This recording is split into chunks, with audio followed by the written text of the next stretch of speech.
वो ऑफिस से थकी हारी जब बाहर निकली, तब जाकर उसे पता चला कि उसकी पार्किंग वाली जगह पर जिसने उसकी गाड़ी लगाई थी, वो और कोई नहीं बल्कि वही नई लड़की थी जो आज कंपनी में आई थी। हीरोइन ने जाकर उससे बात करनी चाहिए, पर उस लड़की ने घमंड से कहा, आप थोड़ी देर के लिए कहीं और पार्क कर सकती हैं ना। हीरोइन बस हल्का सा मुस्कुराई और बोली, ठीक है। वो बाहर निकली तो देखा उसकी कार पर फिर से एक चालान चिपका हुआ था। वो आदमी जिसे उसने पैसे दिए थे कि वो उसकी कार का ध्यान रखे और ज़रूरत पड़ने पर हटा दे, वही अब गुस्से से बोला, बख्शीश तो दो, मैंने तुम्हारा कितना काम किया है। वो कुछ नहीं बोली, बस चुपचाप वहां से चली गई।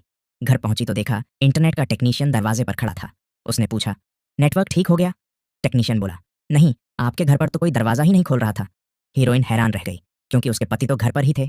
वो घर के अंदर गई और पति से पूछा, जब वाईफाई वाला आया था तो दरवाज़ा क्यों नहीं खोला? पति बोला, चुप रहो, तंग मत करो मुझे, मैं अपनी कला पर काम कर रहा हूँ।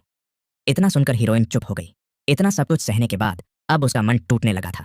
वो अब रोज एंटी एंग्जाइटी दवाइयाँ लेने लगी थी, फिर भी उसका तनाव कम नहीं हो रहा था। उस रात फिर से पति के खर्राटों से परेशान होकर वो सोफे पर आ गई। टीवी ऑन किया तो उस पर एक भारतीय वैद्य का विज्ञापन चल रहा था। वो कह रहा था, इस खास जड़ी बूटी से आपका तनाव दूर होगा, मन मजबूत होगा। हीरोइन ने सोचा, चलो आजमा कर देखते हैं। वो अगले ही दिन उस हकीम के पास गई। हकीम ने उसे एक छोटी शीशी दी जिसमें भारतीय जादुई पानी था। उसने कहा, जब भी तनाव बढ़े इसका एक ही बूंद लेना, ज्यादा बिल्कुल मत पीना। हीरोइन ने सिर